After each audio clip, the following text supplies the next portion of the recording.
ईसा पैगंबर के आसमान पर उठाए जाने के 571 साल के बाद जब अल्लाह अपने बंदों से मुखातब हुआ तो सबसे पहला मैसेज अल्लाह का बंदों के नाम क्वालिफिकेशन का था, पढ़ने लिखने का था, ग्रेजुएट बनने का था, इल्म हासिल करने का था। इसे अलमिया ही कहा जा सकता है जिस कौम के मजहबी किताब का आगाज नुज़ूल के एतबार से क्वालिफिकेशन से हुआ है। वो कौम आज की तारीख में 2% से भी कम क्वालिफाइड है। 2%। एक दौर था जब दुनिया इल्म हासिल करने के लिए मुसलमानों की चौखट पे आती थी। एक दौर अब वो आया है कि हमें इल्म हासिल करने के लिए कुछ शर्त और पाबंदियों के साथ स्कूलों में एडमिशन दिया जाता है। दुनिया के सारे भिखारी कशकोले गदाई लेके भीख मांगने इल्म की मुसलमानों के पास आते थे और मुसलमानों ने खैरात देके दुनिया को इल्म वाला बनाया। और जिस कौम ने पूरी दुनिया को इल्म की खैरात दी वो कौम खुद आज महरूम और यूं समझिए एकदम नादान, असाक्षर, अनपढ़, गंवार बन चुकी है। हालांकि हुकूमतें भी हमारी थोड़ी बेदार हैं,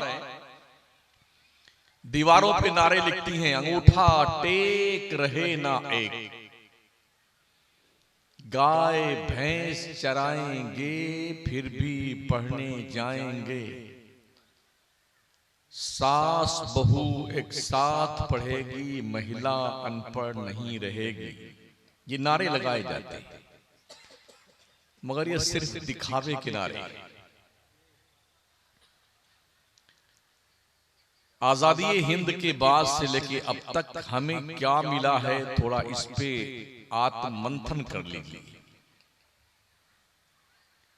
कुर्बानियां इस देश की आजादी के लिए जितनी मुस्लिम कौम ने दी हैं उतनी किसी और ने नहीं दी। ये वो फैक्ट है कि दुनिया का अंधा इस बात को तस्लीम करता है।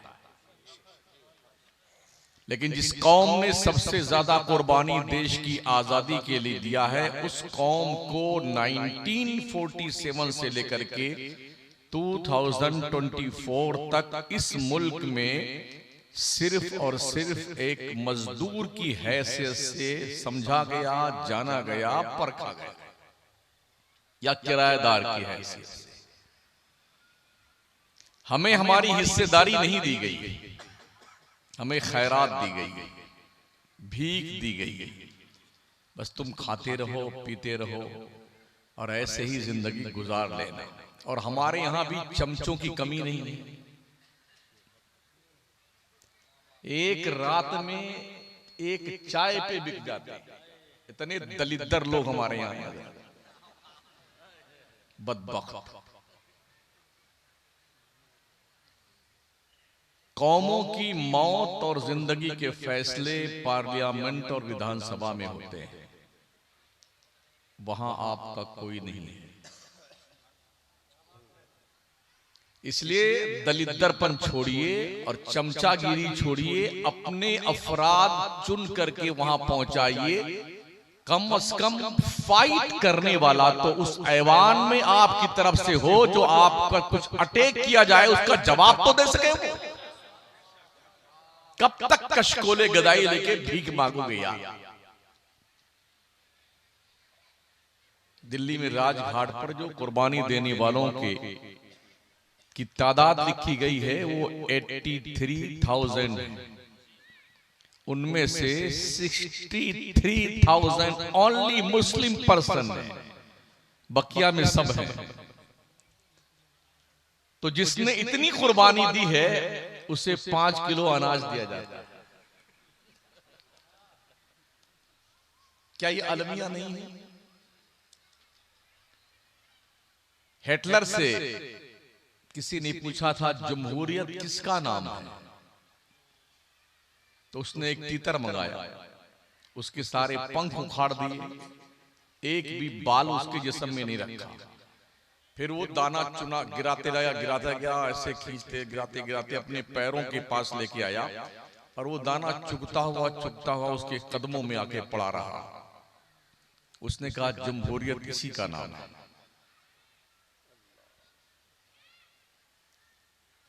जमहूरियत इसी का नाम है। हिटलर की उस सोच को दुनिया ने आज साबित कर दिया है, जमहूरियत किसका नाम है।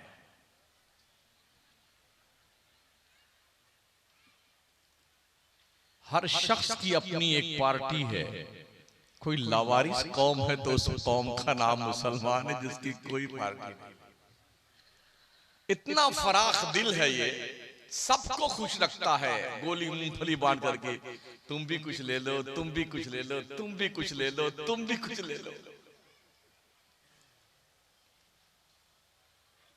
हमारे उत्तर प्रदेश में बहन जी की पार्टी है, समाजवादी की पार्टी है।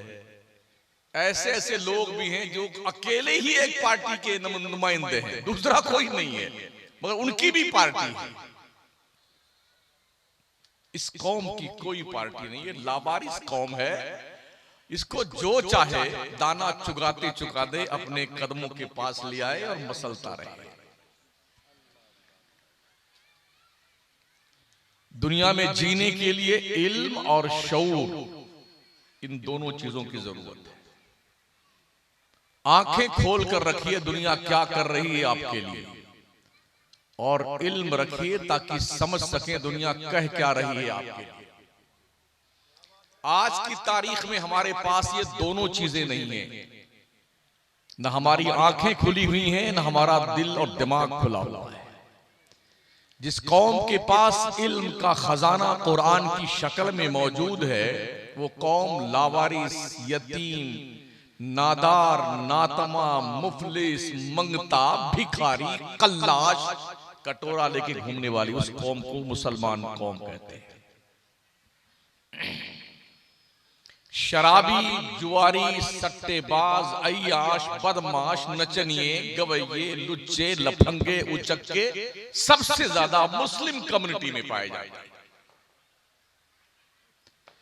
जो कौम पूरी दुनिया की कमांडरी के लिए पैदा की गई थी, रुश्तो हिदायत के लिए पैदा की गई थी, वो कौम इतनी ज्यादा मफलूज और नादार हो चुकी है, कोई शख्स इस कौम पर तरस भी खाने को तैयार नहीं।